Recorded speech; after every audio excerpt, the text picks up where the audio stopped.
care of. Advocates want to move him to an animal sanctuary, possibly in Colorado, but that will likely be an uphill battle because Colorado Parks and Wildlife doesn't typically allow importing wild-born bears. Who in the Lord's name does Putin think gives him the right to declare new so-called countries on territory that belong to his neighbors? Right now on Denver 7 News at 8 o'clock on Local 3, threats of more sanctions against Russia amid an ongoing invasion on Ukraine. We're tracking the latest developments on a tense situation that has the world's attention and the impacts the conflict is having on us at the gas pump and on Wall Street. Why nearby neighbors are raising safety questions after a Westminster home exploded.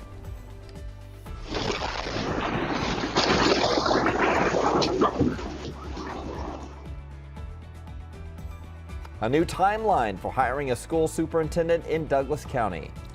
And we'll start this half hour off with a live look from our photographer, Ethan Carlson, making his way across the metro today on another Denver 7 Weather Action Day. You can see the snow that fell overnight sticking to the ground there, but the roads are clear in a lot of spots. It's just that there are some icy patches out there that could catch you off guard, and Jason's seen a few problems out there on the roads, including some bad accidents. Yeah, nothing is melting, that's for sure right now. As we take a look at the latest temperatures across the Front Range, at or below zero in a lot of places. I mean, it just hits you in the face, takes your breath away, really, when you step outside.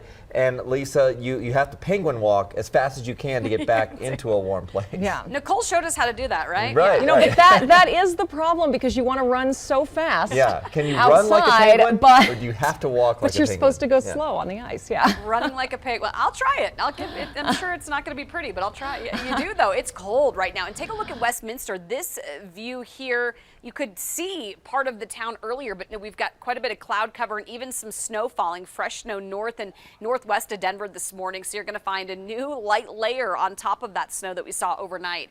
We also hit a new record low this morning. It got down to 7 degrees below zero out at DIA. Previous record 4 below, so we blew that one out of the water by a few degrees. We're going to be about 30 degrees below normal when it comes to our high this afternoon. For those kids still walking out the door and heading to the bus stop this morning, we're going to be at about 0 here early on. Lots of layers, jacket, hat, gloves, boots, and then light snow potentially by the time they get home again. We're going to see a bit more tonight into tomorrow morning too, so we've got another probably pretty slick commute tomorrow morning. Here's a look at some of those highs. Boulder 12, Estes Park and Allens Park, you're only going to be in the single digits. Highlands Ranch and Castle Rock right around 15. It does get warmer starting tomorrow, and the good news is we're going to see a lot more sunshine tomorrow afternoon. I'll show you what all that looks like on our Super 7 Day coming up. And with these slick roads, we still have a lot of trouble spots, unfortunately. Let's start with the drive down across the south side of town. That's northbound I-25, trying to get past a right lane crash that's still blocking up actually 2 lanes after Castle Rock Parkway. This is the drive up north where you still see a lot of snowy conditions. We've also had some very snowy conditions up by Meade. Johnson's Corner is actually some pretty heavy snow just off of I-76, right near that Rogan area in Hudson. And you can see I-76 still pretty heavy on that eastbound side, and that's from a crash that's right by the Commerce City split. So as you take a look at some of the drive times around town, including down to the south side of town on that northbound side of I-25, trying to get past out of Castle Rock and get up into Castle Pines, still looking at extreme drive conditions there. A lot of folks are trying to use Santa Fe up to Happy Canyon or go all the way up to C-470. Half an hour drives down to the south side of town. A lot of traffic on I-70 right now. Both directions are super slow. Earlier problems there cleared off. I-25 into the city still super slow. It's just a really busy drive in a lot of locations right now. Also busy at the airports, obviously, to check your flight before you head out there. We do have more cancellations than usual today. So far, 137 flights have been canceled out of DIA and 45 flights are delayed so far this morning. As the cold front drags on for the next couple days, you can always track the snow and temperatures in your area anytime on our website, thedenverchannel.com. We have a live weather stream there and an interactive radar map. Taking a live look at the Ukraine capital of Kyiv this morning, the Eastern European nations leaders say they are prepared to fight for every inch of their land after Russian President Vladimir Putin ordered troops into 2 breakaway regions of the country An hour ago, Ukraine approved a 30-day state of emergency that prevents labor strikes and allows for local curfews. President Biden, meanwhile, is calling Putin's actions the beginning of an invasion of Ukraine and hit his regime with a round of economic sanctions. He's also warning of additional consequences if Russia doesn't back down. So we have team coverage of the impacts you could see here in the U.S. and around the world. We begin with ABC's Martha Raddatz. This morning, Europe on the precipice of war. Russian lawmakers giving Vladimir Putin the go-ahead to use military force in eastern Ukraine. President Biden flatly calling Putin's push to militarily support two Russian-controlled regions of Ukraine the beginning of an invasion. Who in the Lord's name does Putin think gives him the right to declare new so-called countries on territory that belong to his neighbors? The U.S. retaliating by slapping on broad-ranging sanctions, cutting off the country from Western financing, targeting two state-owned banks, and punishing Russian elites, oligarchs, benefiting from Kremlin policies. As Russia contemplates its next move, we have our next move prepared as well. Russia will pay an even steeper price if it continues its aggression, including additional sanctions. The Pentagon also sending 800 additional U.S. troops from Germany to the region, attack helicopters and fighter jets to reinforce America's NATO allies. The White House warning that unless Russia retreats, more punishing sanctions will come. There's not much left that the U.S. or NATO can do. Sanctions have been imposed. Diplomacy seems to be at a standstill.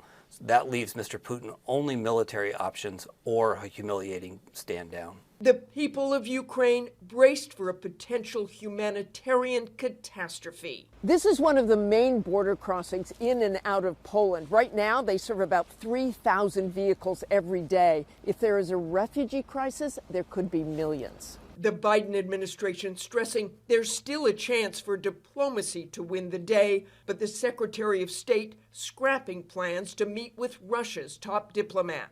And Russia has made clear its wholesale rejection of diplomacy.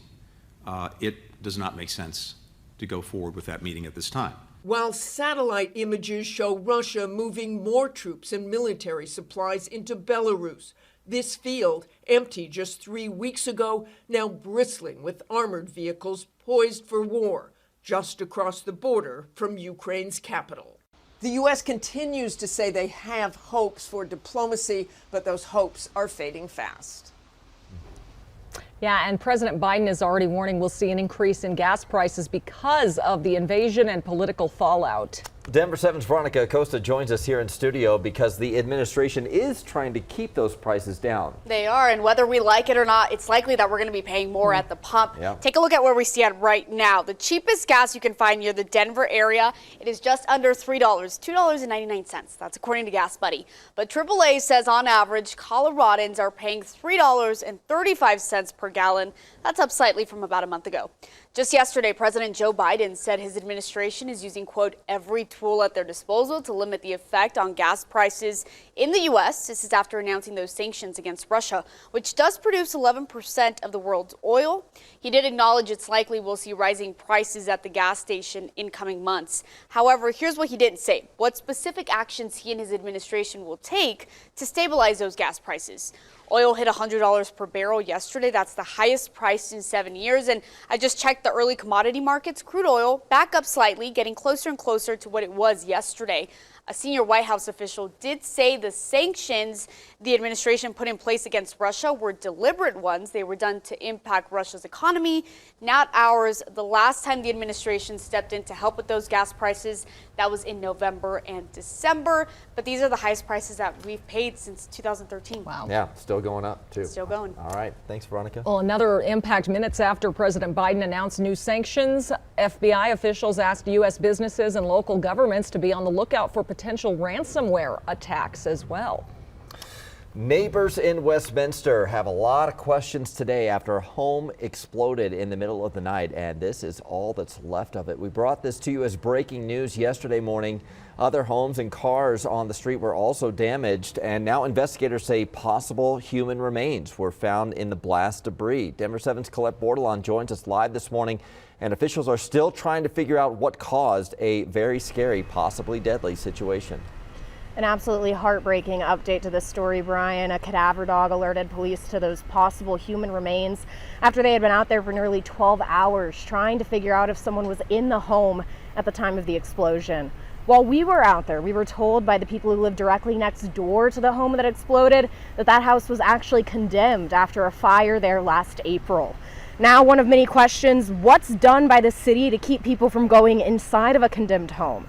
In the security camera video, you can see the moments the explosion happened early on Tuesday morning. Those living nearby say it sounded like a bomb went off. Artwork fell off the walls of some homes, even across the street. The two homes on either side of the explosion were damaged, along with cars outside. Some neighbors tell us they contacted the city of Westminster, concerned about the safety of the home after seeing someone continue to use it while condemned. We reached out to the city for clarification, but haven't heard back yet. We also know Adams County posted a notice back in 2019, the start of the foreclosure process, and a public auction was set for December of last year, but it didn't happen. It's a really sad story, but he caught it on fire like 8 months ago, and he's been living it like ever since, and like trying to stay warm, starting little bonfires and stuff like on the inside. It's been burned out, boarded up, and it's had a inhospitable sign on the door. But the previous tenants were still, going in and out and living in there. Is still being investigated. It could take a couple of weeks to get final answers on that. The Adams County coroner will be releasing the name of the person identified from within the house once family has been notified. Lisa.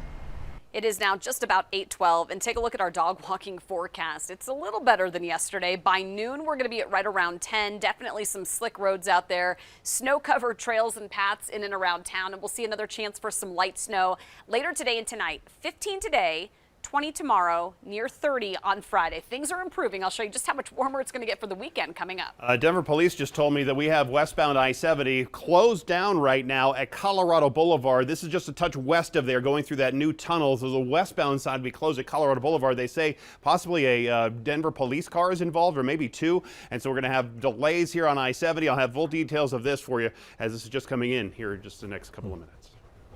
Still ahead, we're hearing from the Colorado web designer taking her free speech case all the way to the Supreme Court. And school mask mandates end in Denver this week. We also have some good news when it comes to COVID cases among kids.